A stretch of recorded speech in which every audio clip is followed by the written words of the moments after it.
Hello. Hello, hello, hello. It is the 18th of March, 2021.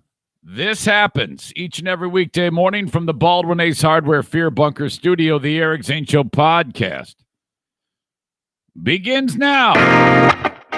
That was loud. Hey, this is Patriot Nick, and you're listening to the Eric Zane Show podcast, where if you don't like what the host says, he'll threaten to fight you in the streets. Hey, I'm a girl. Oh, wait, that's not the right clip. Guess I have to fight you in the street now. Oh, there you go.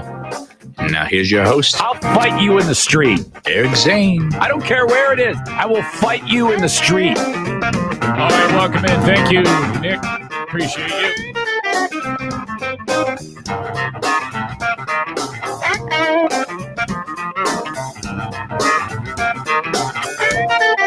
Welcome in. This is the Daily Show where I discuss news, nonsense, and my personal adventures, Monday through Friday at 8 a.m. I can say that now with some degree of confidence because of the on-time starts as of late. I need to bring someone in here right away to discuss something happening. Hello? Hi, it's Eric. Hi. I'm married to you. Yeah, I know that. So do you want to tell everybody about what happened? No. I think you do. He was a C. Why don't you Starts just with C. why don't you just No, he was a C. Starts with C, sounds like rock. So they're wondering what in the world happened, what upset you, what was the problem? Take them through it and let them decide. He had a temper tantrum because I scared him. Yeah. That's the story. Well, wait a minute here. I opened up the bathroom door. You were in the doorway. I look up and you're right there. Yes, it did scare the shit out of me. Why? Yeah. So The other day I did it and you laughed and thought it was funny. Now today you had a temper tantrum. well, it's kind of a mixed bag when you jump out at someone. I didn't jump out at you. I was just standing there. Okay, that's a passive jump out. Okay, if you're in a person's, if you do that, that is the same as jumping out and going rawr.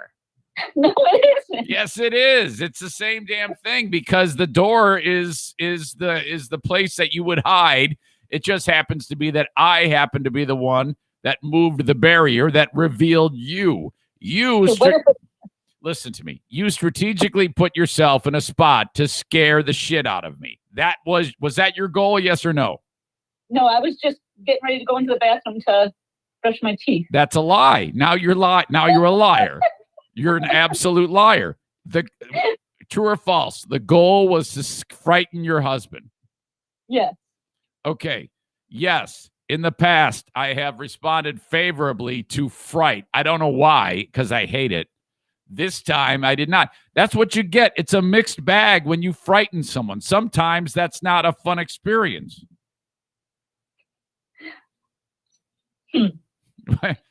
Yes. I mean, what? I mean, and then I'm like, I got to.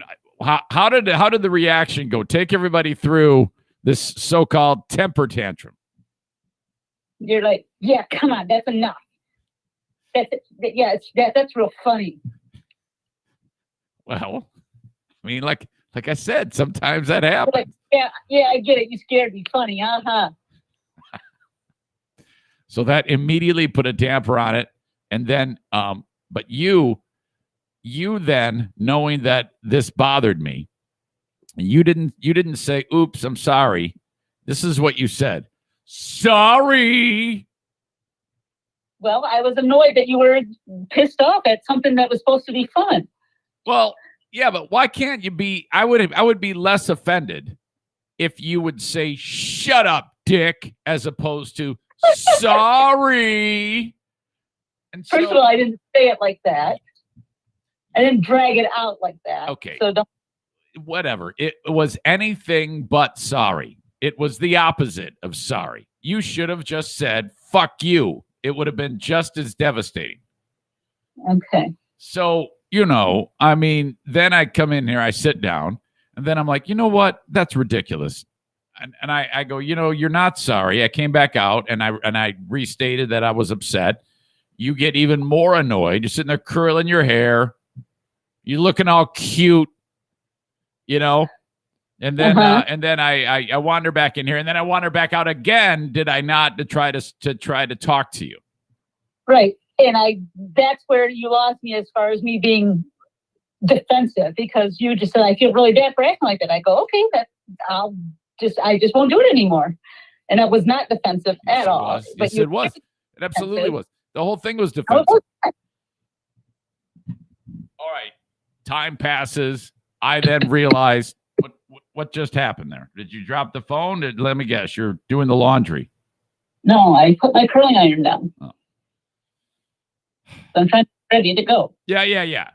So, all right. Then, of course, being the bigger person that I am, I then went and made up with you. Oh, here we go. Right or wrong? Now you're saying that you're the bigger person. Well, being that I am, I don't know. I couldn't let you go to work being this agitated. Well, I'm not going to work today. Well, whatever. Leave. Why do you always have to fuck up the details? I mean, who cares? You're leaving the house. Yeah, you done? Yeah, I'm just really annoyed at how this goes. I didn't do any damn thing. I was walking out of the bathroom. You scream at me. You jump out in front of me. I for what? And okay, would you quit? I didn't jump out in front of you. I was seriously just standing there, getting ready to walk into the bathroom, and you happened to come out at the same time. Okay, have you ever watched a horror movie and then someone turns around and then there is something that's there that startles everybody in the theater? And yes, the bad guy, Freddy Krueger, might not jump out, but he's still in a spot that you don't expect it. And when that happens, the whole theater goes, "Oh!" So you did that, all right? That's what you did. That is a passive equivalent to jumping out at someone. And yes, in the past, I've been like, okay, boy, you scared me. And you get a big laugh out of it. This time it didn't work out. Not so much. And I'm the problem. No. I just said I won't do that anymore. I've learned my lesson. You didn't sound like the way you just sounded. Sorry. That is not how I said sorry. Do not say that. That is a lie. What if I would have had a mask on? Well, you've done that too. You've done all of these things. You had that crazy nun mask on, that evil nun mask that you have, which I hope is thrown away. And that's the one that your sick, twisted mother put on and scared the shit out of me back in the day. That was when I punched her in the face, remember? Mm-hmm. I mean, Diana's mother actually did this. Same thing. It was back at the house in Birmingham. I come walking out of the house, and it's a dimly lit hallway, and she's got that mask on, and I slugged her. I went, boom! So, I mean, my God, it's like the apple doesn't fall far from the tree between you and your mother. That's right. I'm proud of it. Oh, my God, please. I mean, seriously. All right, well, I hope it was fun. Okay, well, it was, but it was dampened by your attitude. I don't like you when you're not happy. I would love you to be happy and joyful. So I guess I just have to suck it up, right? I just have to let you scare the shit out of me all the time. No, I won't do it anymore. No, you can, yeah, but then I feel bad. I don't like that I take something from you. I don't want you to, I don't want to discourage. I mean, it's not my favorite, but I'm gonna have to just, it just rubbed me the wrong way today. And then you with sorry, that made it worse. I gotta go. All right, I love you. I love you too. See ya. Okay, bye. Bye. See ya.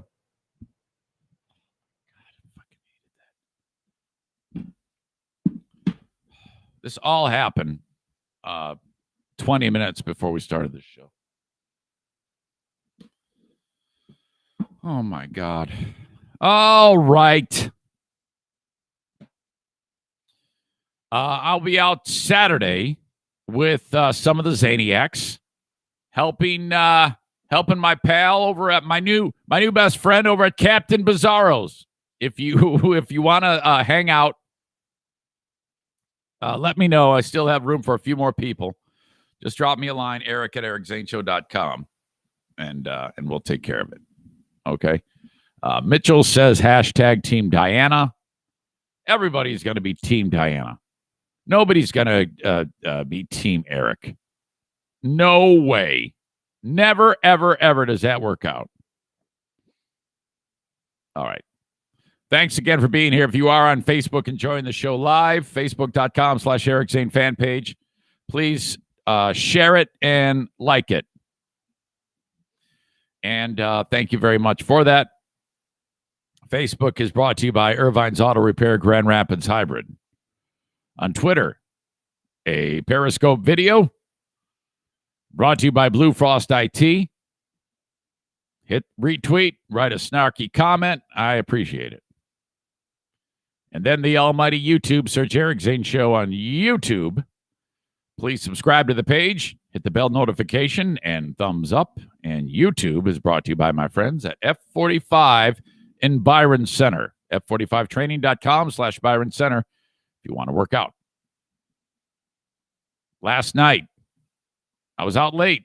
I was hanging out with my pal, who a young man who headed out to a meeting, and we're coming back home and feeling good. You know, had some nice discussion, and we're in an area kind of off the beaten path, but not really. In Grand Rapids, you go like 1 mile, and all of a sudden you're in an area that can have something like what I'm about to describe happen. And all of a sudden the conversation stops because I have struck a deer. Now, this is the car. This is Diana's Dodge Journey. That the back end is already destroyed because some DoorDash driver was backing out of the sushi restaurant when I'm walking out, and I saw him smash Diana's car. And I think I talked about this. And so he felt bad. I got his insurance information. It was Progressive. You know, they make you take all these pictures of the damages. As a few days later, the guy was nothing but cooperative. That's awesome. And Progressive says, okay, yeah, looks good. All right, we're going to let you know about the next step. And then I didn't hear from them. And then finally, when I did, they just said, we have decided we are not going to pay out on this claim. And I called. I go, well, how come? What's going on? We can tell you nothing more. We are not paying this. That's all they said. I was like, oh, holy shit. So I called my insurance company, and they go, well, you can sue, and but you might be better off just filing a claim with yours. It looks like you don't file claims ever, so this won't affect you. O'Neill is barking while he's sleeping. I don't know if you can hear that. Damn it, I got to put that mic over there one of these times so you can hear that. Hey, buddy. Hey, what you dreaming about? Excuse me? Oh, he's so in REM. His eyes are actually open while he's sleeping. I hope you can hear that. So, all right.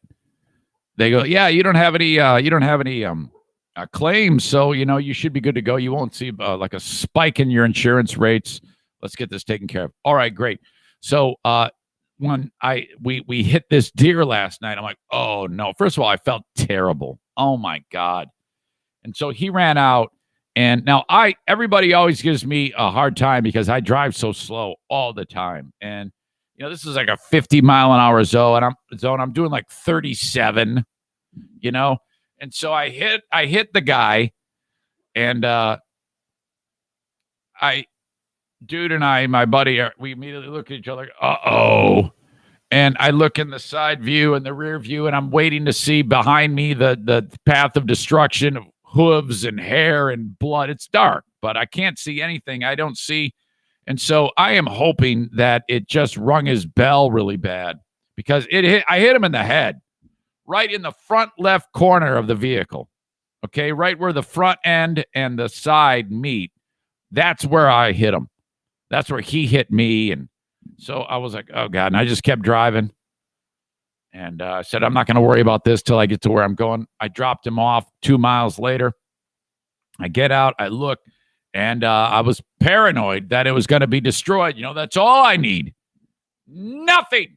Not a damn thing wrong. There was actual snot and deer snot and like deer saliva on the headlight.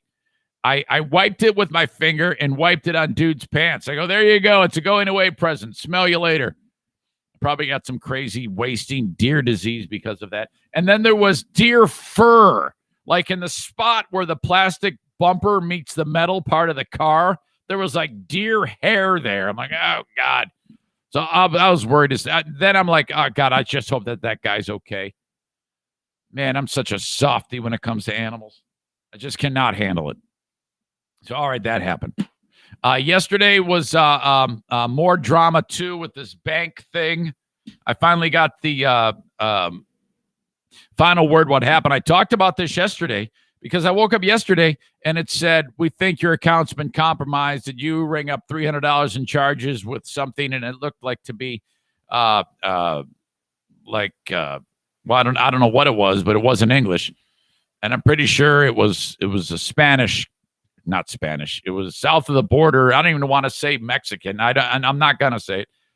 It was something Latino. All right. Something south of the U.S. border somewhere. A business has a charge for $300. Somebody tried to buy something with your old pal Eric Zane's bank card. And so it said, we think this is not you. If this is you, say yes. If it's not, say no. I said no. It said, all right, your card's blocked. I'm like, great. So, all right, that's that. I call up and they go, yeah, let's go over this. So this is not you. You did not charge something in the country of Colombia. And I go, no. Yeah, somebody did. Somebody at a point of sale used your card number. And I don't know how they do that. I mean, the thieves think they're one step ahead of everybody. Thank God my bank is on top of it. That's actually a really good feeling. But I think this is starting to be a problem as I wait to get everything sorted out because they said, all right, yeah, so everything's blocked. You got to wait about 7 days. You get a new card. Start over. Okay, great. No charges on your account. And the way they do it is the bad guys, somebody charged 1 penny and then put it back on the card. That's what they do to determine whether or not the thing is working the way they want it to, the bad guys. And then once they do that, they did a purchase. Now, I'm not saying that they were actually in the country of Colombia, but the what they did, they may have purchased it online, was some business there. So, my God, what a fucking way to live, robbing people.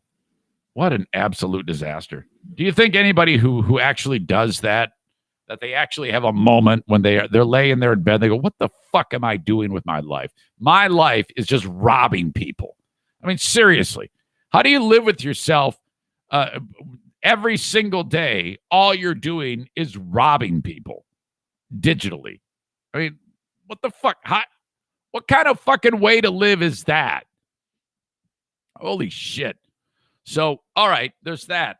Then I needed to log into my bank, the app, because I wanted to check on a couple things. And I go to log in, and it says, sorry, you're locked out. I'm like, well, how the fuck can I be locked out?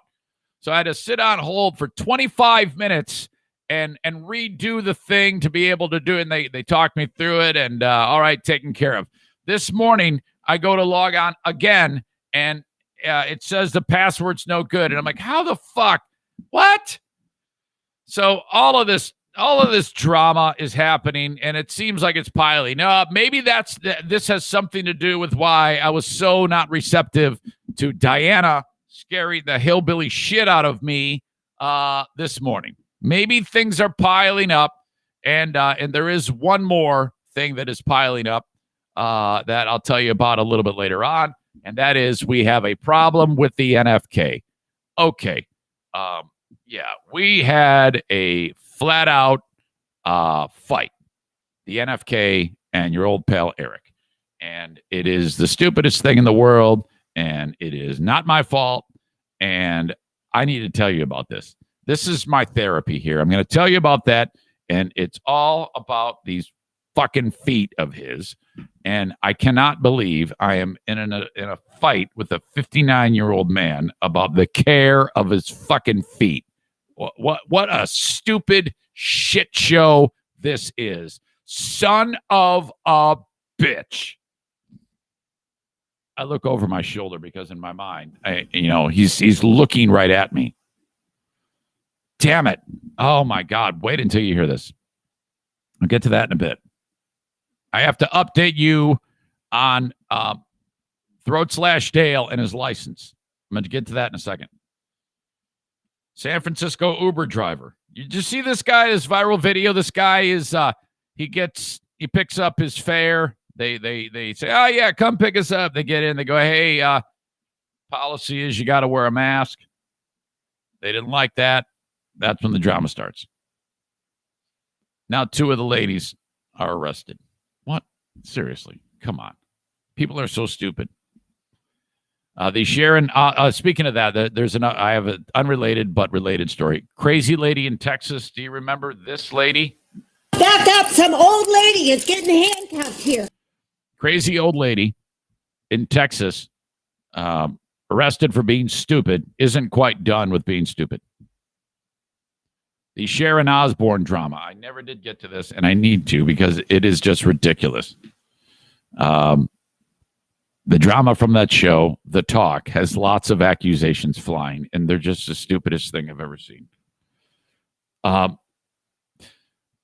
Listener of the show, Zaniac Joey Williamson, who's been on this show. I mentioned him yesterday. He's like amazing, really, really great dude. And his favorite sport is bowling. And he sent me a clip yesterday because yesterday, I guess bowler Pete Weber, is legend guy. That's the guy who said, "Who do you think you are? I am." You remember this is Pete Weber. Back in the day. Strike to claim it. A strike to claim it. And he got it! That is right, I did it! That's number 5! Are you kidding me? That's right! Who do you think you are? I am! Get it right! Did it right. Yeah, he's the weirdest trash talker ever. GD it. I did it. That's right. Who do you think you are? I am. I did it right. I still don't know what that means. Who do you think you are? I am. Strike to claim it. A strike to claim it. And he got it! That is right, I did it! That is right. I did it. That's number 5! Are you Another 5. kidding me? Are you kidding me? That's right! That's right. Who do you think you are? I am! What? Who do you think you are? I am. Get it right! Did it right. Was there a wrong way to do it? You did it right. I mean, yeah, I didn't realize that was a concern when it comes to rolling a strike to win the big bowling tournament. Anyway, he retires. He references saying, "Who do you think you are? I am." And then he says something else. This is fucking great. I cannot wait to play this for you. It happened on some like live stream or something. It might have been on TV. Was it on TV? I think it was on TV. Yes, it was on TV. All right. So there's that. And the passing of legendary endurance athlete and father, most importantly, father Dick Hoyt. Dick Hoyt dies in his sleep at age 80. You're like, what? Well, I think I know that name. Who is that? Okay. I'm going to tell you all about Dick Hoyt. I know a lot about Dick Hoyt. I've actually spoken to Dick Hoyt. I interviewed him in a past life on the radio. And just a phenomenal, phenomenal soul. This guy was just amazing. So I'm going to get you caught up to speed as to who he is. But he died. There's a lot of sad people. This guy changed so many people's lives. Is incredible. Okay. And an email of the day from Tim. Thank you. Tim Kuipers. Not a big one, just a little one. Been thinking of nominees for Asshole of the Day. I'm guessing I am already an early nominee for getting so wrecked and taking issue with Diana scaring the shit out of me. What the hell is wrong with me? So I'm sure that's going to happen. All right. Yesterday on this show, I brought Dale in to talk about what the day was supposed to bring us. And, okay, Dale has not had a valid driver's license for like 20 years. He said, man, I'm nervous as hell. Holy shit, I'm nervous. I'm more nervous today than I have been all the other times that I was about to go to prison. Been to prison 5 times. Still can't believe it. Now, Dale has turned his life around, okay? He finally got off drugs. He did all the drugs, okay? And, he's no longer engaged in any type of criminal activity. We've documented this many, many times on the show. And he works very, very hard on his sobriety and on doing the right thing. Well, through all of the years of mayhem, he lost his license, and he wants that back. So in this process, the way you're supposed to do it is you get to a point where you're like, hey, I'm going to reapply. I can't talk today. Reapply. So that was a long time ago. And this hearing that happened yesterday was supposed to happen more than 1 year ago. Okay. But it kept getting put off and numerous attempts at Dale and his attorney, Terry Nolan, approaching the court about when is this going to happen? And they kept kicking that can down the road. So at no fault of his. Now, when Dale lined up to do this 1 year ago, he had the required drug screening. He would pee in a cup and the test would come back negative. And he had all these people, myself included, write a letter about Dale's life now and how things have changed, character letters, things like that. And you put all this in one big package. And then, you present it, and then the judge says, maybe in a little while, no, yes, whatever. But you have to do this. So Dale's doing it by the book. So Dale says to me, hey, man, so I want you to come here to be here in front of the judge in case the judge needs someone to speak on my behalf. I go, all right, sure, it sounds good to me. So I get dressed up as best I can, and so I walk into this place. And this attorney is really something. He's a real scrappy guy. He's a guy who handles a lot of cases in defense for people that are accused of really awful things. And a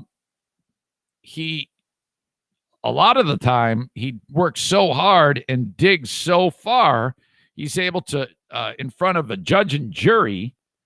This guy is not the type of guy to plead somebody out just to get them less jail time. He works really, really hard. This attorney does. This is a plug for him to say, no, bullshit. If you didn't do it, I'm going to prove that. And so you walk into the place and the walls are lined with documented newspaper articles of people who are exonerated because of this guy's effort. So basically, if you get in trouble and accused of something terrible, you didn't do it, this is the guy you want. So, all right, cool. Sit down with Dale. Hey, how you doing? Dale busts my balls about wearing 2 masks. He's got his one mask on. It's a stupid Green Bay Packers mask. Within 1 minute, it's on his head. And I'm like, why are you even wearing it? Fucking take the mask off, you idiot. Why are you wearing it? I'm going to bust you. Well, that's my fucking prerogative. If I want to wear a mask, I'm going to wear a mask. Get the fuck out of my face. So, okay, thank God his lovely better half, Sarah, is there.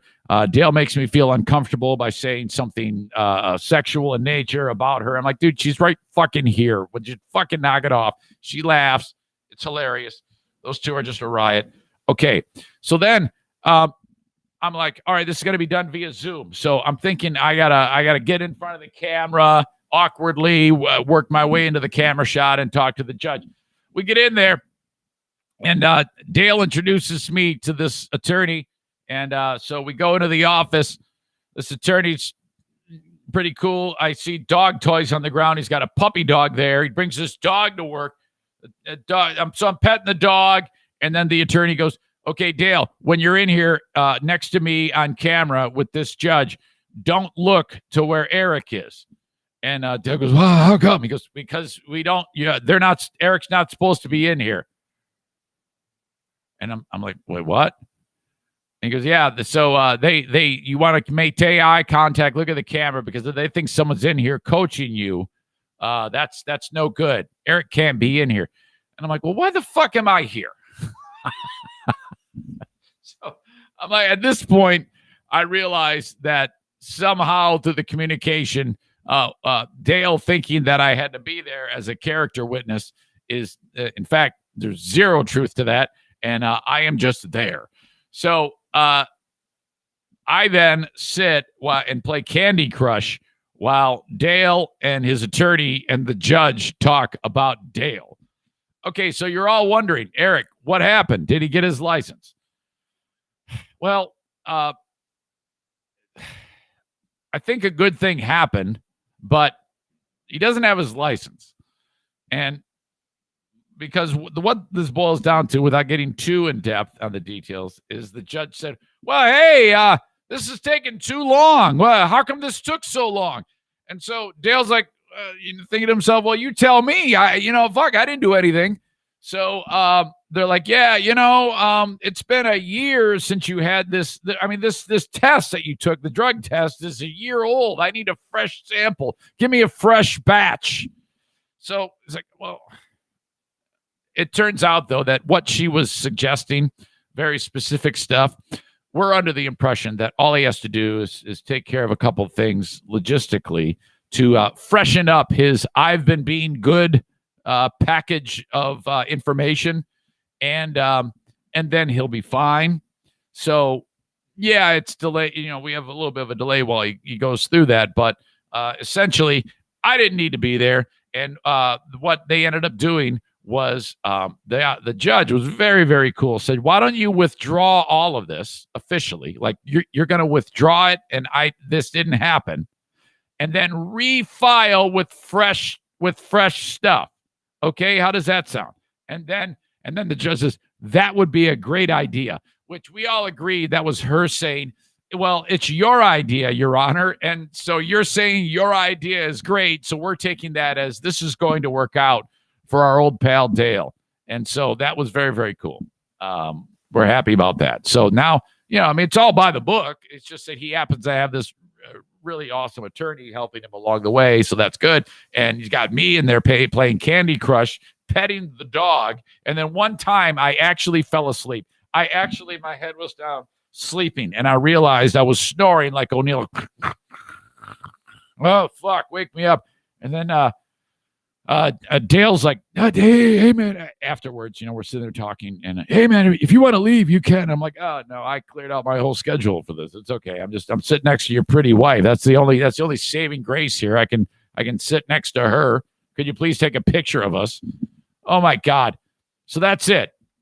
Good news and good news. It's all good news. All right. So that's basically the update on that.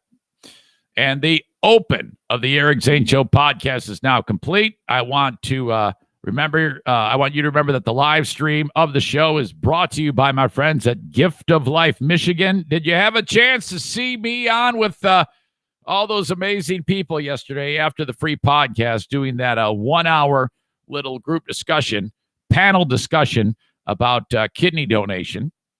That's kind of what I'm doing. I'm allowed. They invited me in to be part of their organization and be their ambassador, their media ambassador. So I was glad to do that. Had a nice discussion about organ donation, and like we had a young lady who was a recipient and how it's changed her life. There was another sweet lady who donated a kidney, and then I had members of Spectrum Health and Mercy Health and just the National Kidney Foundation. It was great. Thank you to Gift of Life Michigan for letting me talk about them. And I would love it very much if you would go to my website, ericzaneshow.com, click on the Gift of Life logo, and sign up to be an organ donor. okay? Your organs, you can save 8 lives. Just go there, fill out the information, please. If you support the show, just know that you cannot take this with you. I would love it very, very much if you would be on the official organ donor registry. In the event that something untimely happens to you, this could be just a fantastic thing with you saving so many lives. Thank you to Gift of Life Michigan. More info at ericzaneshow.com. I will once again be seeing the tax hobbit today. TagCPA.net, 616-301-9516. There is still time to get on board with the tax hobbit, okay? You will not be let down no matter where you are in the USA. Reach out to my friends at Tag CPA. Troy at tagcpa.net is how you can reach him. Please mention me. And then, of course, Prince Arming. Tonight is the night for one of 2 classes. And you can still get in on this. Go to princearming.com or search Prince Arming on Facebook, like Prince Charming, but Arming, okay? Or call them, 616-204-1705. If you are in the area of West Michigan, you can begin this coursework. 4 hours tonight, 4 hours Saturday, and off you go.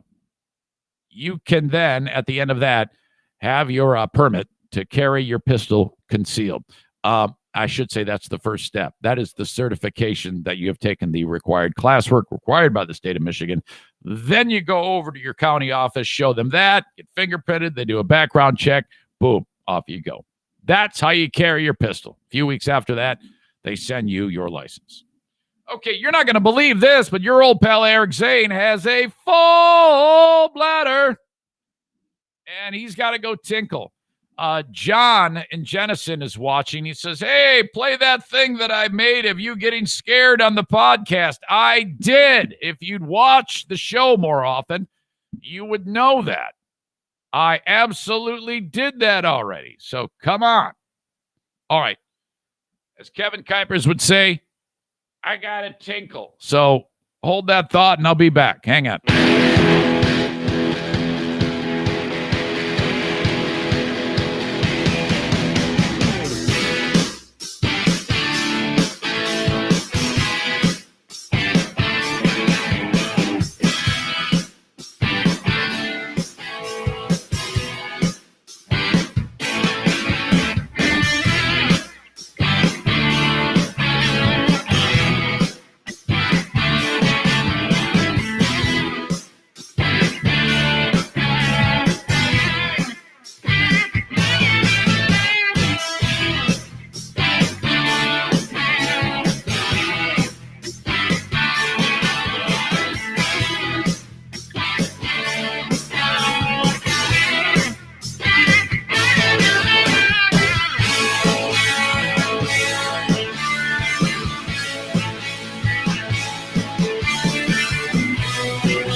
I'm back in the saddle again. I'm back. All right. I got the Zane Asylum. I got to finish I got to finish that thing up today, and then I'll post it for you all. Always a good time. Always a good time on the Insane Asylum. And then Lost Zane recordings tomorrow. Been a lot of things I've been looking forward to on that. Do you realize that, and this just popped into my head, my war with the funny girls is never ending. You know, there's several wars that I have been in over the years, but the one with the funny girls never really went away. And that, if you remember the funny girls, when that one started, and I'll tell you this because she thinks I'm just a crazy hate monger, this idiot Aaron. That we were at a live show. Ben and I were at a live show, and I did not know she was going to be there. Now she had been on the show before, at least the funny girls had, and I had forgotten about that, and that is coming up one day on the Lost Zane recordings. There was a time when the funny girls came into the studio with the folks from Celebration Cinema because they were doing their show through something to do with Celebration Cinema. So they brought them in, unannounced, by the way, but whatever, shifted on the fly. And it was a good bit. It worked out and everybody got along. Everything was fine. See you later. Thanks for coming. Come back anytime. Everything was fine. It did not go weird at all. Fast forward to the live show at the American Legion. Jenny Garoni brings Aaron from the Funny Girls, again, unannounced. Weird, but okay.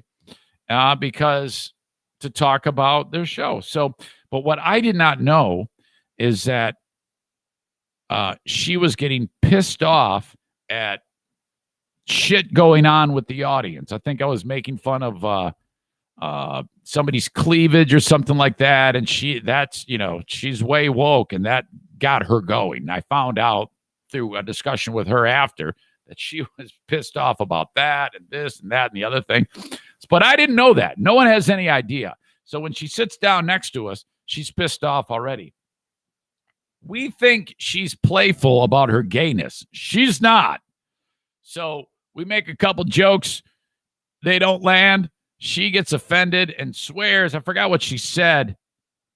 I don't know. She said something twice, but Brett had to dump it. And one time he was not close to the dump button back in the studio, and he didn't dump it, went out over the air. So she did that to get me in trouble. Now, I have no idea this happened.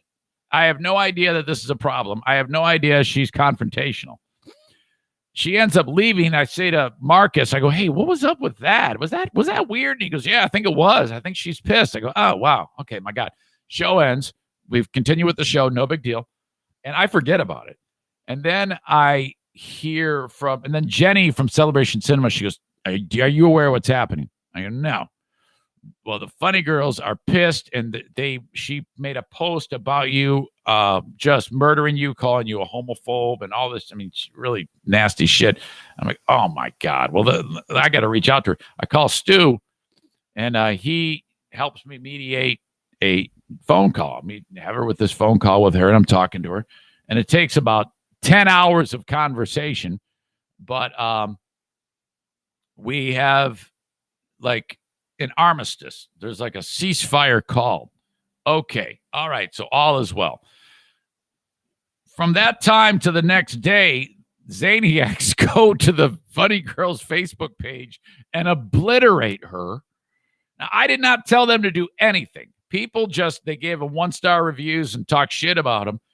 And so she reaches out to me. I was at the YMCA that Saturday. She goes, did you put them up to this? I go, fuck no, I didn't. I did not do that. I had nothing to do with that. And so I even then went online and I go, hey, could you please back off? This is all water under the bridge now. We've let this go. Please leave them alone. If you could just stop doing that, that would be great. And I said to her, I go, will you do me a favor? And she goes, what? I go, well, would you take down that first Facebook post that you posted about me? Because I mean, I don't like people saying that shit about me publicly. Could you? And that's not true. And She said, sure. Well, that was it. I didn't think another thing about it until then. About a few months later, somebody saw the post and she never did take it down. And they showed it to me. And I go, well, what the fuck? I mean, so then I'm like, well, fuck this. I'm not, you know what? I'm tired of this shit. So from that point on, I'm like, if I say something stupid about you, it's going to happen. I'm going to do that. I am going to try to insult you whenever I can, say something stupid about you. So that she started to hear it. And then she got all pissed off and she called my boss and they're like, fuck her. We don't give a shit anyway. So nobody cared. So that's what's been going on. And that's how that all kind of, and it's never been settled. It's always been stupid. But the reason why I bring this up on the Lost Zane recordings is because that episode, when they came in and we all got along, is going to hit. Okay. And boy, is that going to be fun to hear that we actually got along. And so I'll make sure that I send it to her. Hey, this is what it was like when things were good between us two dudes. So, that's basically how it went. All right.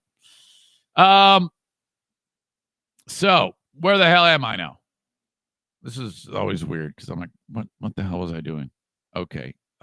Before I get into the story about the NFK that happened yesterday, and this was ugly. You got to hear this. This is this Pete Weber thing. Again, this is the clip he's referencing. Pete Weber from years ago. He rolls a strike. He wins the big tournament, and then this weird trash talking. Strike to claim it. Gary Thorne. To claim it. And he got it! That is right! I did it! That's number 5! Are you kidding me? That's right! Who do you think you are? I am! Get it right! By the way, I don't know if it's for sure, but I'm pretty sure that in the film Kingpin, which I love, with Woody Harrelson and Bill Murray and I forgot the other guy who plays the Amish dude. Bill Murray's character has to be based on Pete Weber. Has to. And it's not that much of a departure. Okay. So this dude, Weber, he's like the most decorated bowler that's ever been. And Zaniac Joey Williamson sent this along to me. And Joey's a massive bowling fan. Okay. And this is like his Michael Jordan. Joey Williamson's Michael Jordan is Pete Weber. He's on TV yesterday being interviewed. And the announcers say, so Pete, what is your favorite memory from bowling or something like that? And this is what he says. Best win I ever had was winning the Tournament of Champions in '87, because that's something that my family never won. But winning my 5th U.S. Open by a pin, throwing a strike to win. Who do you think you are? I am, and that's fucking right. I am. Sorry. I just had to say that. No, you didn't, Pete. Well, Pete, we appreciate everything you've given to the... Pete, we appreciate everything. Oh, my God. That is incredible. That is one of the most amazing interview sound bites. That is a calculated F-bomb. Again. Best win I ever had was winning the Tournament of Champions in '87. Shit. Because that's something that my family never won. But winning my 5th U.S. Open by a pin, throwing a strike to win. Who do you think you are? I am, and that's fucking right. I am. Sorry. I just had to say that. Well, Pete, we appreciate everything you've given to the... That is funny. Jason says, yeah, the character Ernie McCracken from Kingpin. Oh, my God. Amanda, real heat with Pete Weber. Wow, look at that. I had no idea you were in the loop on this whole thing, Amanda. She writes, Weber sucks. He used to bowl with sunglasses on. He got so pissed when someone took a pic of him bowling. Oh, my God. And then she says, he's not anything like Jordan. Well, yeah, that isn't what I said. I said he is Joey Williamson's Michael Jordan is what I said. You didn't listen again. And your rage for Pete Weber is affecting your hearing. He's not anything like Jordan. He's not black and 6'6". He's not black and 6'6". Ah. Nate says Pete Weber's a douche. Always has been. I'm glad he's done. I had no idea that you Zaniacs were so down with bowling shit. Wow. All right. Well, I just think it's funny. I don't give a shit about anything, but that is hilarious. You can't argue with his ability, though. I mean, this guy, was he not like great? And how? If that's that's crazy, you know. All these people saying he's such an asshole, but Joey Williamson says he is his absolute favorite. Kevin Kuipers, who knows a thing or two about bowling and drinking on Zaniac Zooms, says Walter Ray is the Jordan of bowling. Well, I didn't say he's the Jordan of bowling, you assholes. I said it's Joey's Jordan. But you fucking dum-dums, open your ears. Shit. Kenny says, I don't take bowling seriously like golf or NASCAR. What the fuck? God, I am really shocked with Amanda and all you Zaniacs being like expert bowlers. Who is this Walter Ray? What the fuck? Earl the Pearl Anthony says Sarah. All you ladies love these dude bowlers? What the fuck? Who knew that bowling was such a thing with you Zaniac women? My God. All right, so there you go. Okay, so what happened yesterday? Yesterday was flat out a disaster. I had to fucking lower the boom on this issue here. I had to nip this in the bud. Now, just for a little bit of background, the NFK, the ease at which he becomes enraged might have something to do with, what I've described before, the brain surgery, the medicine, the years of the seizures. However, I cannot just let that type of behavior go unchecked in my home. Okay.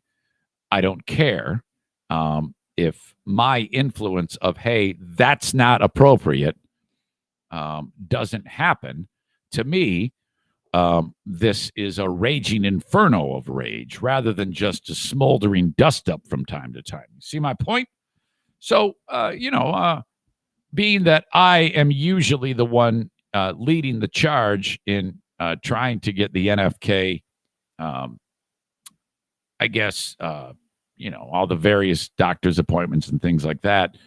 This is all done to ensure a long life. Okay. Make no mistake. You haven't been to a doctor in 25 years, that whole thing. And the issue with his feet, in case you don't know, his feet look like he took off his shoes and socks and then got a hand grenade, pulled the pin and held the hand grenade with his feet. And then it blew up. That's what his feet look like. And so when we discovered the foot problems last week, the story about how I said, dude, we need to go have a doctor look at your feet. And the doc took one look and he goes, okay, put your sock back on, put your croc back on. Your feet need a specialist. It's beyond my expertise as your primary doctor. I cannot do anything. The toenails have grown and done a U-turn and are cutting into his tissue. And there is a massive fungal issue. It's horrible. This is the type of thing that if you on Google type the worst foot you've ever seen, you'd see a picture and go, oh, well, I've seen worse. It's over there. I shit you not. And it's just a bad sequence. Needs medical attention. And I know it sounds gross, but it's the fucking truth. He needs to be taken care of. So I'm like, okay, dude, we got to go to the doctor. Now, he kind of does it kicking and screaming, but he does it. We get the checkup, and the doctor says, okay, I am referring you to an excellent podiatrist who's going to help you, and then that is that. And they're going to call you, and then you schedule it. Well, that happened. They call me, and then they leave a message, and then so yesterday I'm just chit-chatting with him about anything, and I was telling him about my bank issue, just normal conversation. And then I go, hey, by the way, the folks from the podiatrist called and they want to schedule. And then he like interrupts me and he blows up. He's, I don't need anything. I don't need fucking with my feet. Fucking. And he just starts freaking out. And I go, whoa. And he's like, his teeth are gritted. His eyes are popping out of his head. And he's like yelling about it, but at me. And it's like weird. And so I go, okay, time out. Forget the feed.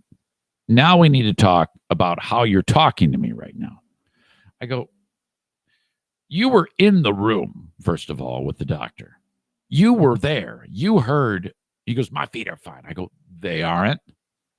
And I explained to him what the doctor said. He goes, oh, yeah, well, big deal. And he's like being an asshole.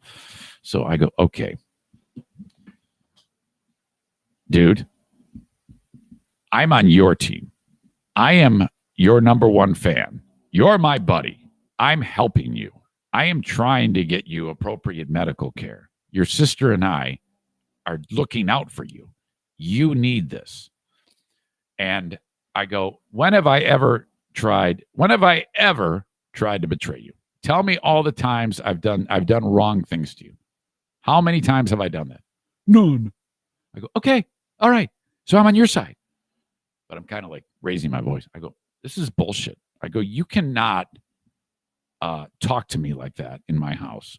Don't forget, you're kind of new on the scene here, and I'm trying to help you. I don't want you hurt. You cannot talk to people who are trying to help you the way you are talking to me right now. This is absolute bullshit, and I'm done. I get up. He realizes he fucked up. No, come back. I go, nope, I don't want to talk to you. I gotta let this filter through, and then that's the end of it. I'm leaving. Walk upstairs. He comes upstairs, comes in this door, and he's like, I'm sorry. I go, it's okay. It's all right. I wanted to wait, let it filter through, but it's okay. So, all right, bring it in here. We hug. I go, I love you. I love you very much. You got to understand, this is not, no one's out to get you. Okay. I don't know what's going on in your noggin, but just know that this has to happen. And we're going to get past this. But seriously, we got to fucking take care of your fucking feet. Yeah, I know. But not right away. Let's wait a little bit. I'm like, well, all right. I mean, it's not getting any better, but okay. So today I got to make that appointment. But it was ugly, man. It was not fun at all. I was like, holy shit. And he's doing it's fucked. When he does this, when he starts to rage at me, I'm like, son of a bitch. Oh, come on, man. And that's how it is. He goes from 0 to 1,000 in half a second. And I'm like, oh God. So that's it. My God. I felt bad. Shit. What a day. All right. We're going to be playing Bet on Ben, and I do have another time change because I had told you for the Ben and Eric Patreon podcast that we're going to do it on Saturday because I have a Griffins game Friday, okay? That would be tomorrow, the 19th. But the Griffins game has been canceled.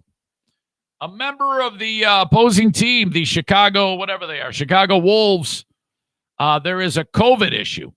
So they're not coming. No way. So that game might be made up. So there is no longer a Friday game, which means the Ben and Eric Patreon podcast goes on Friday. If you are, whether you're a subscriber on Patreon or not, I'm inviting you to join us on the show, okay, to play Bet on Ben. I usually bring in half a dozen, 8, 9, 10. There's no real set number to play the game. And what I do is I start out the Ben and Eric Patreon podcast with invites to all of you to join us on the Zoom. So then I bring you in, I introduce you. Hey, how you doing? Here's so-and-so from so-and-so. And then I'll like mute you while Ben and I do our show. So it's almost like we're doing it in front of you, like a live audience. And then since you're all there, I one at a time bring you in to play Bet on Ben. Doesn't that sound fun? And you sit there, have a drink or two. Hang on, I got a cough. Kenny has like 8 drinks like he had the other night and 3 DiGiorno pizzas. If you would like to participate in that, it's kind of like it's almost like when we did the trivia games that we would play, except it's more just Ben doing our thing for the first half of the show and then playing Bet on Ben. So if you want to participate in that, you don't need to be on Patreon, but you do need to let me know because I got to invite you via email, okay? I got to send you the link. If I've sent you the link before, click on it. You're invited. You're welcome. You're welcome to join us. I don't care. We'll just bring you in one at a time. Keep the link to yourself, though. We don't want to watch any decapitations or weirdo shit happening because then I got to cancel the whole thing. So, all right. Send me an email if you want in, eric@ericzaneshow.com. If you've never played before, if you've never been on the Zoom with us for the Ben and Eric Patreon podcast, you are invited. Please join us. And then that, of course, is a Patreon joint, $5 or $10 a month. Check it out. And then you might be able to you'll be able to get either the live stream, the audio, the live streams, the video, all of that stuff for $5 or $10 a month. I just suggest trying it. See if you like it for all of my content on there. And if you like it, well, great. You can convert it to a yearly. I'll save you 10%. Or if you don't like it, cancel it. You get it for the rest of the month, and then it ends. A&E Heating and Cooling invites you to reach out to them at 616-516-8579 if anything gets off the rails with that furnace system or that air conditioning system. Okay, we're starting to think about air conditioning because in a couple of months, it's got to be fired up. All right, maybe. What is it, March now? May? We'll be thinking about it. But nevertheless, if you need any type of service on any of your heating or air conditioning setup, please reach out to A&E Heating and Cooling. Already the lowest prices of anybody in the area. And please mention my name, 616-516-8579. When you reach out to Senor Joe Martinez, utilizing and specializing, I should say, the equipment he uses is the Comfort Maker brand.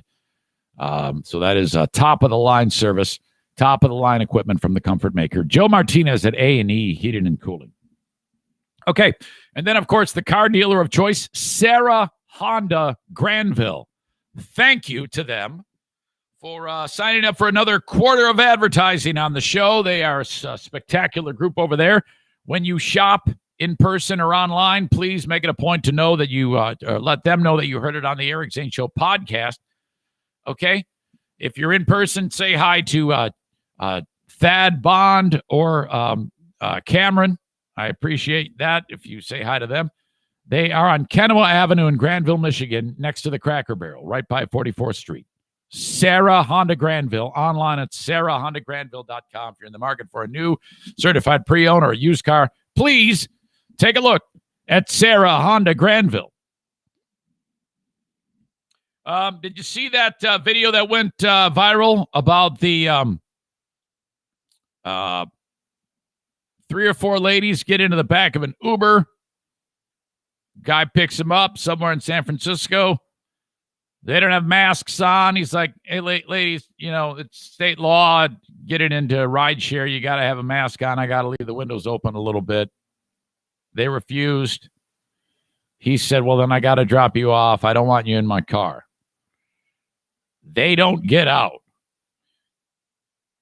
This escalates. He's got a camera looking back at them in his vehicle. They start being assholes and coughing on him. And then the one chick snatches the mask off of his face. The whole thing was absolute ridiculousness. There's even a video of when these women in the back realized that they weren't getting what they wanted. They started recording video too. So for full context, that video doesn't even help them, and it's their own video. And in it, it's basically the discussion before it got heightened of him saying, look, they go, well, why didn't you tell us before we got in? And he's like, well, just put on a mask and this is all taken care of. And they go, no, we don't want to. He goes, well, then you got to get out. And that's all seen, and it hasn't really gotten heated. But this is when they continue to get pissed off because he says, I'm going home. I'm going home for the night. Get out of my car. He drops them off at a convenience store. They don't want to get out, and they won't get out. And so this is how that sounds. No, fuck the mess. Fuck the and I got corona. Yeah, Now, by the way, all when that's going on, he's got a look on his face. He's sitting in the seat with his head back and his hand over his face like, oh, God. Holy shit. This is what it's like being around. He's probably thinking, I can just imagine the fathers of these 4 women, I don't know how many were in there, just having to put up with this shit. All of this crazy bullshit from these women. So they're acting like assholes. And then when the one chick reaches up and snatches his phone for some reason, that's when he is like, wait a second, hold on. No, fuck the mess. Fuck the and I got corona. Yeah, fuck the thing. What you gonna do? What you gonna do? My property. You have to get their ass for shit. Now you gotta get beat the fuck up. Yeah, now you about to get beat the fuck up. Now you about to get beat. Are you about to get beat the fuck up? They say to him. What's up? You don't touch my property. You don't buy You it. don't touch my property. You don't buy it. I don't give a I bought it. I worked hard for it. You're not in the middle of nowhere. So, What's up? Hell no. so Bitch ass nigga that kick us out in the middle of the fucking thing. Are you stupid? I really have to like do something. did I told you to get out in the gas station? You didn't. Okay. I need to bring Kenny in here, and I have to ask him a question based on what he just heard. Kenny, I got a question for you. Don't worry, I'm not going to make you look bad. But I'm hoping that you're hearing this.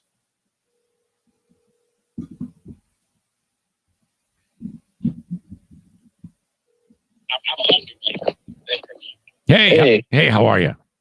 Hey, man. Did you just hear that clip? Yeah, I just had a comment I put on YouTube, I didn't. This is why I will never be an Uber driver. Right. Now, I want to ask you a question. Okay.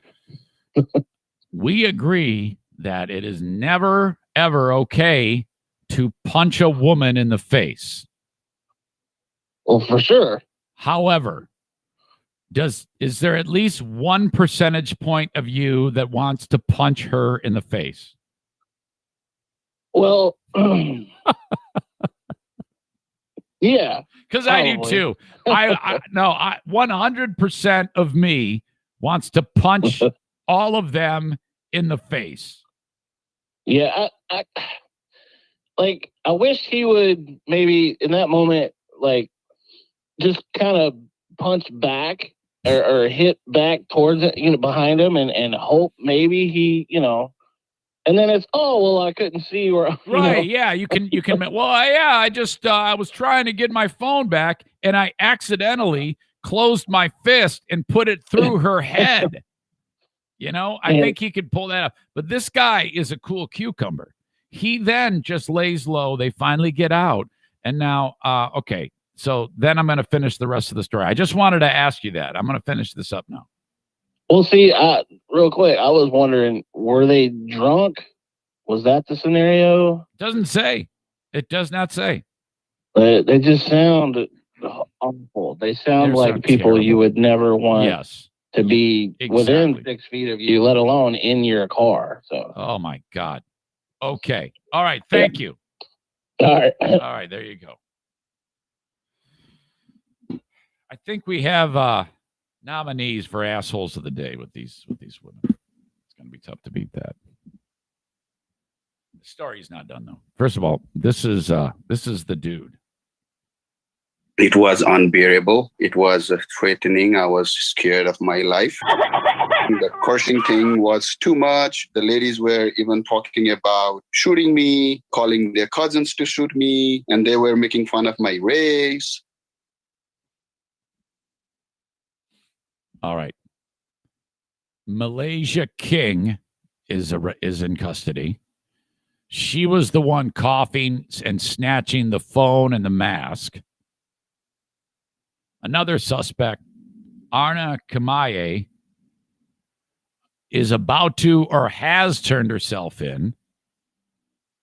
It all happened Sunday. Yeah, they were the one chick was arrested in Las Vegas. She turned herself in Las Vegas. And holy shit. I think that there's a pretty good chance they're going to be.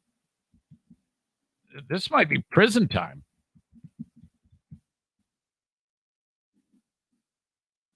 Let's see. Malaysia King facing charges. Yeah. King did not have a lawyer during a brief court appearance, in custody and arrested.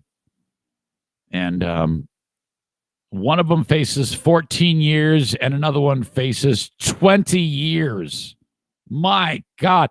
That's probably not going to happen. I'm guessing this is all going to work out and cooler heads are going to prevail. But there's got to be some punishment for something like this. I mean, my God. What an absolute shit show. Okay. Concerning the mask thing. And this is all the mask. Okay. This from earlier in the week. Back up, some old lady is getting handcuffed here. Okay, that was the lady who went into the Bank of America, Terry Lynn, 65 years old. She's on a vacation in an RV, like going across the country. Awesome. That sounds like fun. Goes into the bank in Texas, in Galveston, and they say, despite the fact that the governor's lifted the order, we at the bank want you to wear a mask. It's our rule. She says, no, I'm not doing that. The bank says, well, then we can't serve you and you have to leave. And she says, bullshit, I'm not leaving. And they go, well, come on, seriously? And she says, nope, I'm not leaving. They go, well, it's private property. You have to leave. And she says, nope, I'm not, and I'm not putting on a mask. So they call the cops. The cops arrest her. Okay, how stupid is this? And she has said she does not believe in the pandemic. She doesn't believe in the mask thing. So, all right, but still, I mean, at this point, I think everybody, even people who agree with her, know that if they go in, everything's going to get fucked up. So they're going to wear a mask anyway. Okay, that's how we get that. That's how we get them. Okay, that's how we take the anti-maskers and we make them do our will. We put these rules in place, and then they have to follow them, and then and if they don't, then they have to go home. So that's what we do. So when Dirk walks in, he's wearing a mask, and then he goes kicking and screaming the whole way, and then we keep an eye on Dirk. And then the second that he tries to take it off, we say, Dirk, put your mask back on, or you got to leave the fucking porno theater. And then he's like, okay, man, all right. So when Dirk walks in to, the camera shop to get an extra long telephoto lens so that he can stalk people from 1 mile away, and he tries to take his mask off, they say, before you buy this lens for your camera to stalk that girl, you're going to need to put your mask back on, okay? When he goes into the hobby shop to buy Boba Fett toys, and he's not wearing a mask, you got to put your man. Then he listens. He puts the mask back on. So this lady, not so much. She got arrested again in nearby Texas City, Texas. She's from Oregon, and now it seems like every other day she's getting arrested. She goes into an Office Depot, and the employee said, sorry, ma'am, we got a mask policy. And she said, fuck you. What are you going to do? And they go, well, we're going to call the cops. The same thing that happened to you in Galveston, you dumb bitch. And she's like, I'm not leaving. And so the cops came and they arrested her again. Cops recognized her from the Galveston incident. All right. Back up. Some old lady is getting handcuffed here. Oh, my God. And they arrested her on outstanding warrants. She actually had outstanding warrants there for resisting arrest and criminal trespass. And they actually let her off and said no additional charges because you're such a pain in the ass. They don't want her anywhere near there. My God, lady. If you're going to take a trip and go everywhere and just go in and, who goes on trips just to get arrested? That's basically what she's been doing. This is the stupidest thing in the world. Holy shit. All right, so, that's another nominee for Asshole of the Day. We've got the Uber bitches. And we've got this lady, what did I say her name was? Terry Lynn Wright. So Terry Lynn Wright, that's a nominee for Asshole of the Day. Uber bitches, I think, probably going to run away with this one. But holy shit. What? Fuck. What? How can you live in a world where you're that pissed off all the time? How is it that you're always pissed off? My God. Email of the day is brought to you by Forever Lawn West Michigan. Synthetic grass for your business or home. Kennel grass, sports grass, whatever it may be. Foreverlawn.com/WMI. Zaniac Tim. Not Tim emailer. Not emailer Tim. This is Timothy Kuiper. Zeke's dad.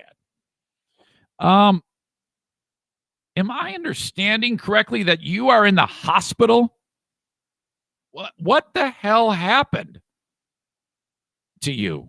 Holy crap, I am very concerned about this. Good morning, Eric. Not sure if it's a good thing or not, but last night I was able to catch up on the podcast because I'm sitting in the hospital being poked and examined, and I needed a few laughs. Hearing all of the assholes of the day from a previous show got me thinking. When one of us Zaniacs make the list for asshole of the day, we could be called a hemorrhoid on the ass, simply for the fact that we are all pains in the ass and always hang around. Well, I pretty much just jerk. No, I take it back. You've all been pains in the ass at one time or another, whether on purpose or not. Has it annoyed me? Has someone annoyed me at some point in time? Yes, of course.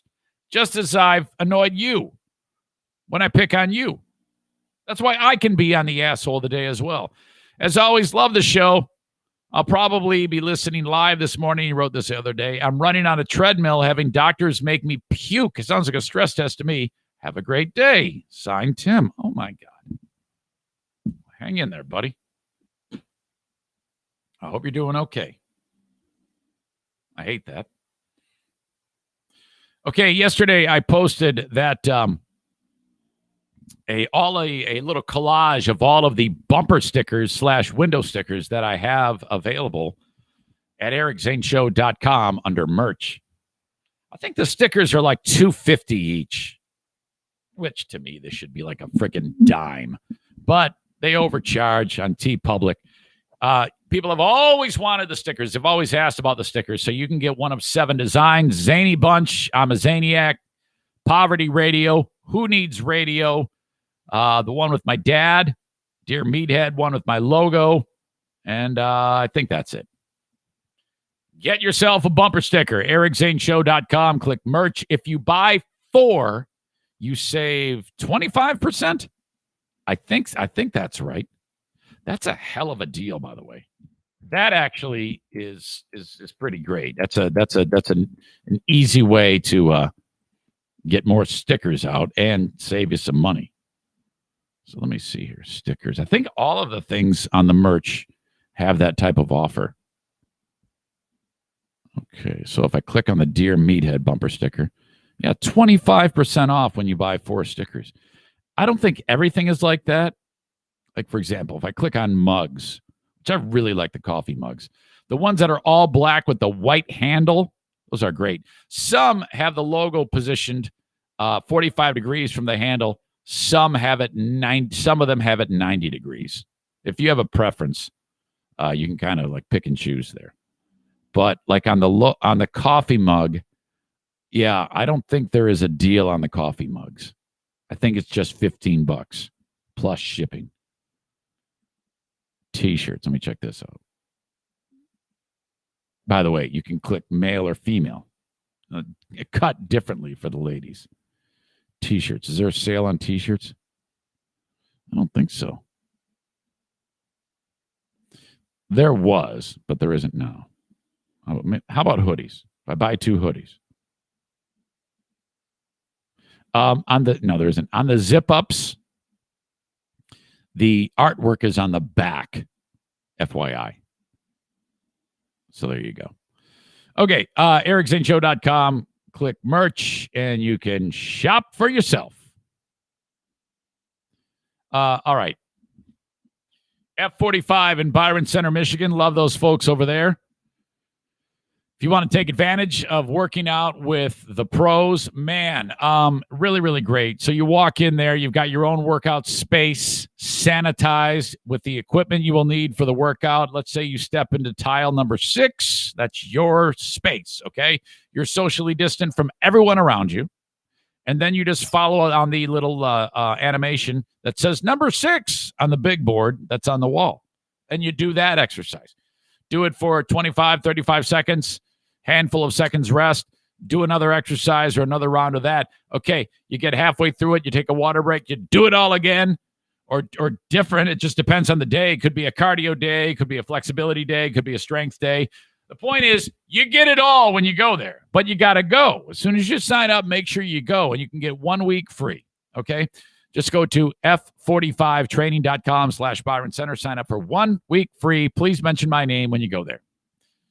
Excellent, excellent, excellent. Mortgages. The Mario Flores Lakeshore team of Van Dyke Mortgage. Thank you so much. All you have to do is call Mario 231-332-6505 or go to ericzaneshow.com, click on Mario's logo, NMLS number 3035, and off you go. Make sure you get the mortgage before you even start looking at the home, and you might be in a spot, okay, where your credit is great, no problem, go get your mortgage. You might be like, I don't think I can get one. Yeah, but you don't know. Let Mario try this out for you. I've said this many times before. You're not going to get the super low interest rate on that loan if your credit's in the dumper. But you will get a loan if he can get it to you. If you can get that loan, make payments on it for 1.5 years on time, you've improved your credit score. Then you reapply for another loan at a better interest rate. That's how you rebuild your credit. Mario can help you navigate all of that. From anywhere in the USA, 231-332-6505. All right. Sharon Osbourne got baited into a war, I think. She's the loudmouth Brit, of course, Ozzy's wife, on that show called The Talk, which I don't watch. But just the other day, man, this is ridiculous. She's a friend of Piers Morgan, that crybaby bitch who's been really, really outspoken against Meghan Markle.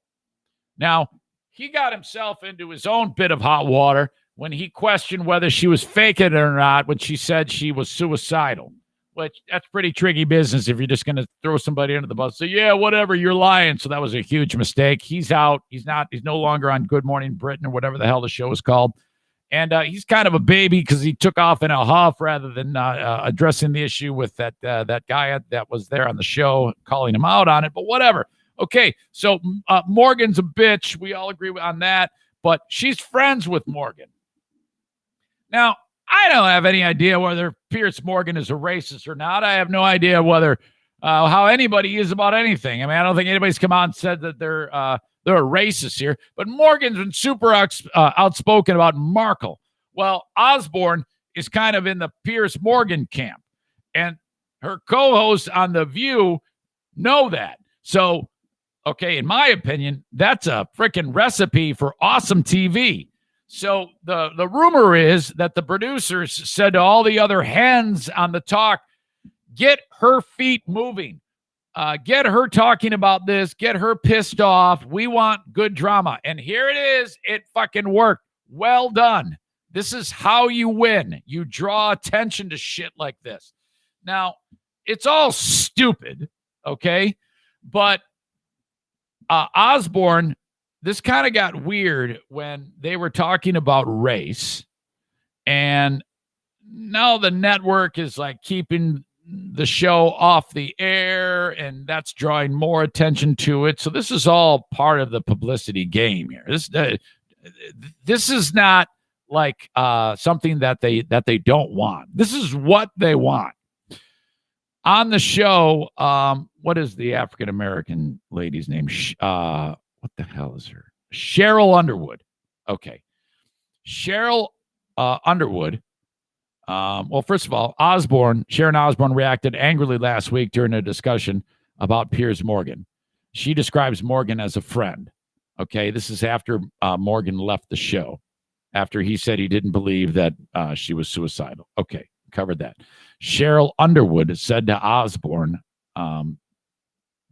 just a few days ago, and this is weird because she says this clumsily. Here's the quote. What would you say to people who may feel that, while you're standing by your friend, it appears that you gave validation or safe haven to something that he has uttered that is racist, even if you don't agree? Now, that's a lot of fucking words. And I'm like, well, I don't even know exactly what you're asking there with that. Why don't you just ask me something more direct, like, is your friend a racist? You know, don't start with this, what would you say to people bullshit. That's a trick that people try to say when they really want to ask, hey, are you a racist? They oftentimes word it that way so that it seems like they're not directly asking themselves of, what would you say to people who say this about you? It's a trick, okay? And it's easily picked out. So Osborne senses right away that this is trouble, okay? Osborne replies angrily, using words that were bleeped out, and said she felt like she was being placed on the electric chair for having a friend that some people think is racist. And I agree. She is. And good, because that's good TV. People love that shit. They love the drama. Come on. The emotional discussion continued after the commercial break. At one point, Osborne said to Underwood, don't try to cry. If anyone should be crying, it should be me. Now, this is typical Sharon Osbourne. She doesn't give two shits about anything. She says whatever the hell she wants. Osborne claimed later that the show's producers told her off screen that CBS had ordered she'd be confronted about her support for Morgan. CBS is like, oh boy, I don't know, man. They didn't say anything. The network would not precisely talk about the claim. And then they came up with some stupid statement. We're committed to diverse, inclusive, typical shit like that. In response to the story, Osborne spokesman Howard Bragman said she is disappointed but unfazed and hardly surprised by the lies, the recasting of history, and the bitterness coming out at this moment. Wow. And man, you see, this is what you want. You want this type of real type of shit going on in your shows, okay? Because then they got to go back and work together. Oh, yes. You see, that's good. That's good. The New York Post, page 6, adds this, which is fuel to the fire. Kind of related, but not really. In a story dated March 16th, the New York Post on page 6 called upon Leah Remini, the former Scientology chick who's outspoken about it now. She is singing about some of the shit Sharon Osbourne has said in the past. Listen to this. Embattled co-host of the talk, Sharon Osbourne, apparently called former colleague on the show, Julie Chen, slanty eyes, and Sarah Gilbert, the actress who is a lesbian, called her, I hate saying this, but a pussy licker. So, fuck. This goes back a ton of time, though. So it's just weird that it comes out like now. During the show's first season, this goes way back, Osborne lashed out at her then co-host because she was angry that Chen was reportedly trying to take center stage and Gilbert, also executive producer, was doing nothing about it. Sources and ex-colleague actress Leah Remini told journalist Yashir Ali, quote, I mean, who the fuck does Slanty Eyes think she is? She shouldn't be pillow talking with our boss. Ramini recalled Osborne saying at one point during the morning show's first season, referring to Chen and her husband, Les Moonves, who was at the head of CBS at the time. My God. Osborne allegedly added of Gilbert, why won't the pussy licker do anything about the wanton? I've never seen the word wanton used other than in that Led Zeppelin song. Isn't that called the wanton song? Is that physical graffiti? Is that WAN or WONTON? I'm not sure, but she used it. And then she follows up about Gilbert. And why won't the fish eater be part of the discussion? She's the fucking executive producer. You got Sharon Osbourne referring to Sarah Gilbert as pussy licker and fish eater. Fuck. Oh, my God. And then how about Ramini just dishing on it? She claimed that Osborne also trashed Holly Robinson Pete even before the show season kicked off with the 21 Jump Street star as co-host back in 2010. How about Ramini digging all this shit up from like more than a decade ago? Oh, my God. The drama. This sounds like my type of show.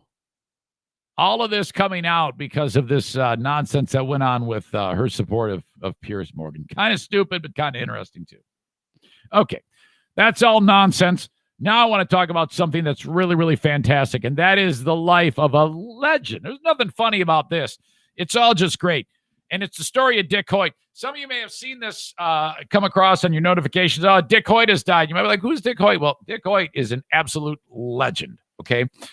When Dick Hoyt was in the 1970s, I believe, and his son was about 15 years old. Now, a little background on his son, Rick, okay? He is 58, and he was born, and he had the umbilical cord tied around his neck, and that caused a reduced amount of oxygen to his brain, which brought on cerebral palsy. And the condition that he has is called spastic cerebral palsy. So a lot of really uncontrolled movements, and it's the kid can hurt himself, and you got to be very careful. And tie his arms down and shit. It really hurt him bad. So at a very young age, the Hoyt family is like, oh my God, what are we going to do? And doctors said, you got to take this kid and you got to lock him in an institution, like seriously lock him up. And there was a great story. You can look it up on Real Sports with Brian Gumbel on this. That's when I was first introduced to Dick Hoyt, and I was fortunate enough to interview him back in the day. So then the doc said, yeah, he's nothing more than a vegetable. That's what they said to him. His parents held on that there's something in there, though, okay? And that it's kind of locked away, and that there's got to be a way that they can, they're like holding out hope. And then what happened was they noticed that when they walked through the room at a young age, Rick Hoyt, the kid with cerebral palsy, his eyes would track and follow them across the room. And they're like, we think maybe he's processing something. So they thought maybe that there might be something there. They took the kid every week, according to this article, to the Children's Hospital in Boston, where some bright doctor said, why don't you just treat him like any other kid? So they're like, okay. So they parented him, and they did some homeschooling, and somehow they managed to, with something called sandpaper letters, teach the kid the the alphabet. And then he learned the alphabet, and he learned how to read. So then, as computer technology was starting to come of age, they fitted him with a computer that allowed him to communicate, and it became clear that he is as smart as anybody. In fact, Rick Hoyt has graduated from Boston. He first went to Boston University with a degree in special education, the kid, and then he's worked at Boston College in a computer lab, helping to develop systems to help people that are in a similar scenario as him to be able to communicate, with eyes and various instruments and things like that, to be able to, because now this is the person, Rick, who Doc said, yeah, just lock him up, man. There's no hope for this kid. But thank God that his parents didn't do that. So that already is awesome enough. But when the kid was 15 in 1977, 36-year-old Dick Hoyt, his dad, not a runner, a retired lieutenant colonel in the Air National Guard, was approached by the kid. And the kid said, Dad, there's a kid in my school who is very sick, and I think we should do a fundraiser run for him. And he's like, wow, okay, all right. So they actually did the race together to benefit this kid who had become paralyzed, all right, in a lacrosse. He was a lacrosse player, and it was a big fundraiser for the kid.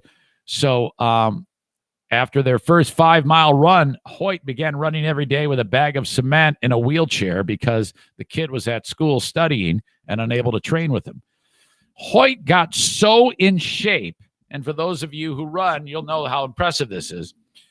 In his mid to late 30s, he was able to get a 5K done while pushing a wheelchair with weight in it in about 17 minutes.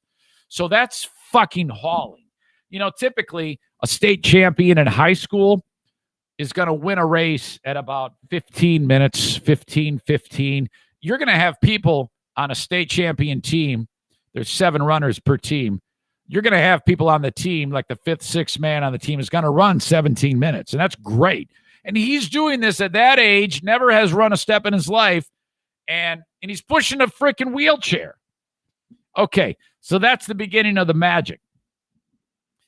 From there, the kid said to Dad, when the running is happening and you're pushing me, it feels like I'm not handicapped.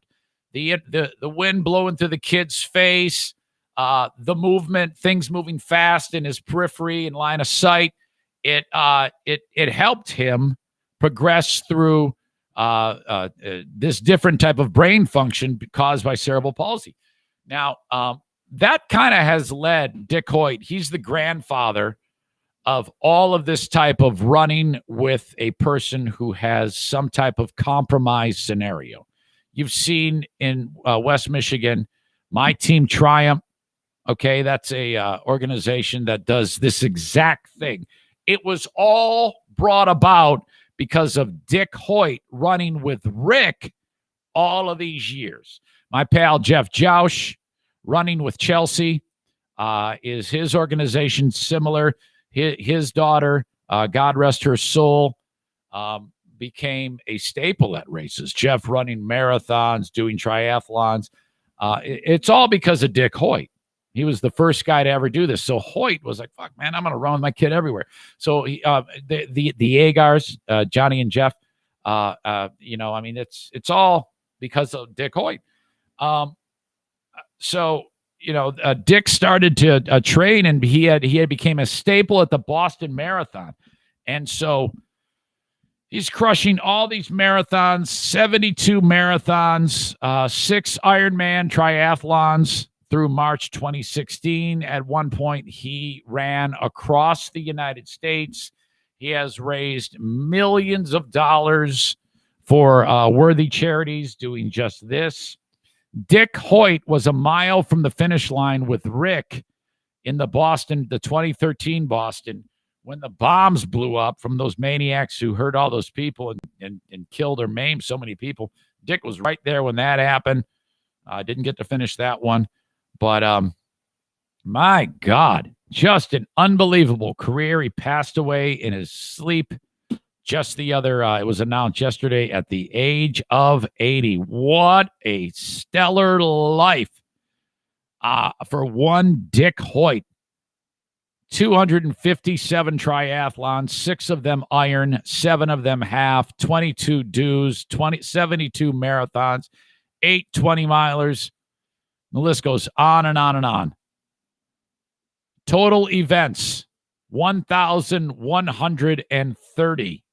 There is a statue of the Hoyts near the start of the Boston Marathon in Hopkinton, Massachusetts. Absolutely incredible. A life well lived. Rest in peace, Dick Hoyt.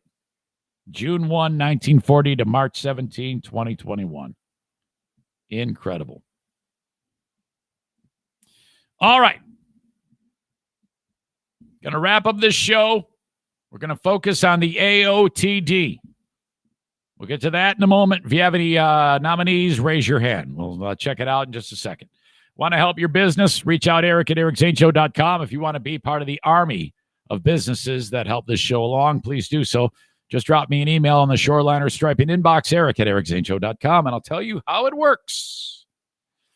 Blue Frost IT, thank you to them for being on board with the show, the managed IT service provider for the show. 616-285-50. If your office, if you have a small or medium-sized business, and let's say you're moving, and you want the next place you're moving to be wired appropriately for all of your tech, you might need to call upon Blue Frost IT for this project. Okay? 616-285-50. Pick their brain, get a complimentary consultation about what they can do for you. It's one of the many ways they can help you. They can also, you can hire them hourly for a repair job for anything going on with your tech, whether in the office or at home. Whether you need a solid state hard drive installed, that's something I did with a laptop computer and breathed new life into that and added a new power supply to it. They can take care of that. And then they work managed, which means monthly you pay them the service contract fee, and then they're constantly they're only a phone call away. If anything goes south, you have your own IT department for just a fraction of the cost of actually paying an employee. That's what they do at Blue Frost IT. 616-285-50, online at bluefrostit.com. The Kent County Health Department, accesskent.com/health for anything COVID-related. We're getting to a point now where more and more people are allowed to get the vaccine. And if you reach out to the Kent County Health Department, they have all that information spelled out for you one spot. accesskent.com/health. Plus all the other vaccines that Dirk endorses. Measles, mumps, rubella, meningitis, the cervical cancer vaccine. What is that called again? I think it's just called that. HPV? Yes, HPV vaccine, I think. I don't know. I got to brush up on my knowledge. accesskent.com/health. That's the point. And then also in defense, get your guns repaired. BK Guns and Stuff from anywhere in the USA. 616-902-2447 for BK Guns and Stuff. You can also find them BK Guns, the letter N, Stuff, with their Facebook page, or click on their logo at ericzaneshow.com. All right. Checking the email. Anything going on? Asshole of the day. Andrea says, my vote is for you, Eric, for asshole of the day. Might be. Can I get some further information about that? What is the basis for your old pal Eric being nominated, please? I assumed it was what I think it is. Mitchell says, Eric for reacting poorly to a good scare. Andrea, you know, when you write, gotta be nicer to the person that sucks your wiener, how the fuck can you say such a thing? What a thing to say. Look at that. Gotta be nicer to the person that sucks your wiener. You've said that before, and I'm like, Oh, God. It's like I cringe with that. Oh, my God. Jesse says, I thought Eric was asshole of the day this morning. Oh, my God. Adam says the skanks in the Uber or me because I think Guns N' Roses sucks. Yeah, okay. Credit card guy. Yeah, probably going to be me. Assholes. No way is that worse than the Uber chicks. Wait a minute. You said, I thought Eric was asshole of the day this morning for being mad at Diana. No way is that worse than Uber chicks. So what do you want? You know what? Screw you guys. There's no way that what I did is worse. I didn't commit a crime. So I'm not gonna take that shit. You realize this is the TC Paintball JM Synthetics asshole of the day. Okay? Uber chicks, Andrea. There you go. That's your AOTD. Lisa says, write your name on the board, Eric. No. Screw off. Dumbasses. Can't believe you think that I deserve that. Jesse says, what I'm saying is you were the asshole of the day this morning, but the show has been full of assholes. I have taken your place. Yeah, it doesn't make sense what you wrote because, you know what, Jesse? You're getting asshole of the day because you can't type. Jesse has been added to asshole of the day for that. And Andrea for the stupid dick-sucking comment. What? You fucking pig. What the fuck is wrong with you? All right. No, that's it. Asshole of the day, Uber and hemorrhoids are Jesse and Andrea. Pains in the asses. Uber chicks, asshole of the day, brought to you by Jam Synthetic and TC Paintball. Hemorrhoids are Jesse and Andrea. That's the way it's going to be. You should add me for being mean like... No, I'm not adding... No. You guys just can't say, put me on it. Put me on it. You got to earn that shit. Quit fucking making up rules as we go here, you bunch of assholes. Yeah, Jesse, learn how to type, you dumb dick bag asshole. That's it. Sick of this shit. Have a good one. Till next time. Bye-bye. That was a Kyle fade. Hang on.